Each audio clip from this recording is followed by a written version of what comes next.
철창 뒤로 사복을 입은 남성들이 서류를 들고 줄지어 이동합니다. 공장 유니폼도 보입니다.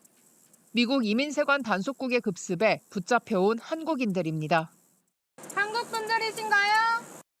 체포한 한국인들을 대상으로 수감번호인 A넘버를 부여하는 작업이 진행 중인 겁니다.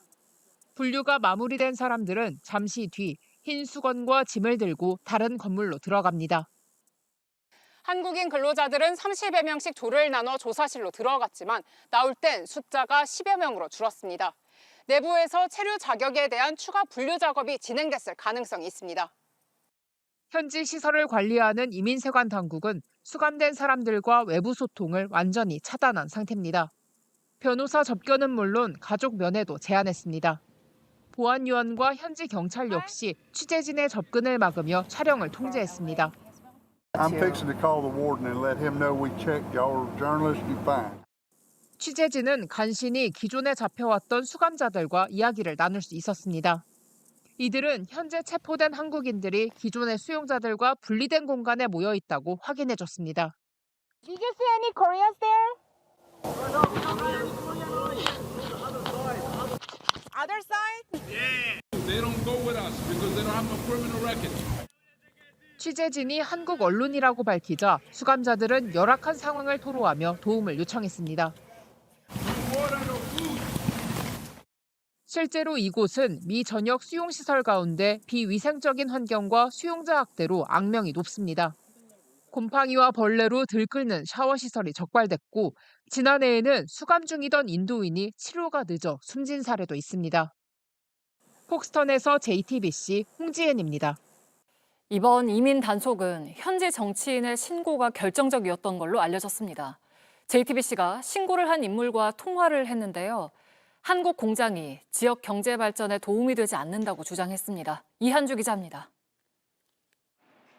한국 공장을 콕 집어 노린 이번 단속은 지역 정치인의 제보가 결정적이었습니다.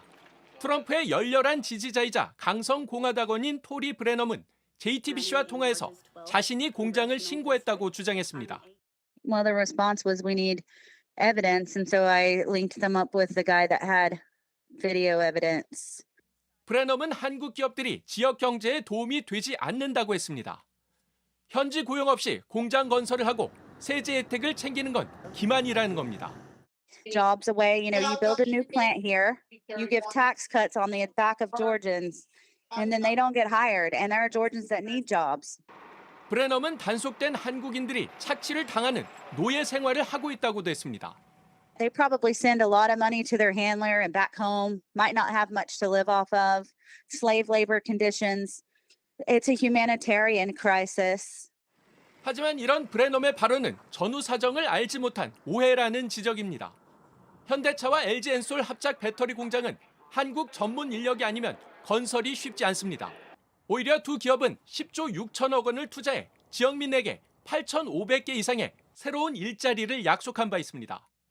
현지에서도 한국 기업이 철수하면 책임을 질 거냐며 브레넘에게 항의가 이어지고 있습니다. 전화와 SNS를 통해 항의가 쏟아지면서 브레넘은 물론 딸을 포함한 가족 모두 SNS 계정에서 사진을 지웠습니다. JTBC 이한주입니다. 다행히 이번엔 협상으로 해결이 됐지만 같은 문제가 발생하지 않도록 정부가 해결책은 마련해야 한다는 지적입니다. 저희 JTBC 취재 결과 애초에 미국 이민세관 단속국은 우리 노동자들에게 두 가지 선택지를 제안했던 걸로 확인이 됐습니다.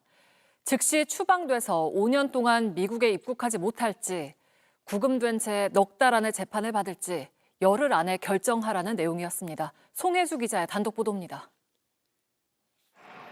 JTBC 취재 결과 미 이민세관 단속국은 붙잡힌 한국인들에게 양자택일을 하라며 두 가지 선택지를 제시한 것으로 파악됐습니다. 당장 미국을 떠나거나 아니면 법정 다툼을 통해 체류 자격을 증명하라는 겁니다. 구체적인 제시안도 내놨습니다. 첫 번째는 강제 추방입니다. 사실상 자진 출국을 하라는 압박인데 이 경우 5년 동안 미국 입국이 금지된다는 조건도 달았습니다. 만약 받아들이지 못하면 4개월 내 재판을 받으라고 했습니다. 다만 법정 다툼이 이어지는 동안 구금 기간이 길어질 수도 있다는 경고가 붙었습니다. 그러면서 이 두 가지 선택지 가운데 하나를 10일 이내에 고르라고 압박했습니다. 미 국가 입장에서 볼 때도 상당한 비용을 지불해야 됩니다. 하루에 한 500불 정도 구금 비용이 들어가게 됩니다. 제가 볼 때는 ICE에서 자진 출국을 유도하는 게 아니냐 이렇게 생각합니다. 현지에서는 법정 다툼은 실이익이 없을 것으로 봤습니다. 체포된 한국인 상당수가 적법한 근로비자가 아닌 단기 체류나 출장 비자로 입국했기 때문입니다. 트럼프 행정부 들어 비자 발급이 까다로워지면서 관행처럼 이뤄졌던 방식이 더는 어렵게 된 겁니다. 정부는 행정 절차가 마무리되는 대로 전세기를 띄워 한국 근로자들을 복귀시킬 계획입니다. JTBC 송혜수입니다.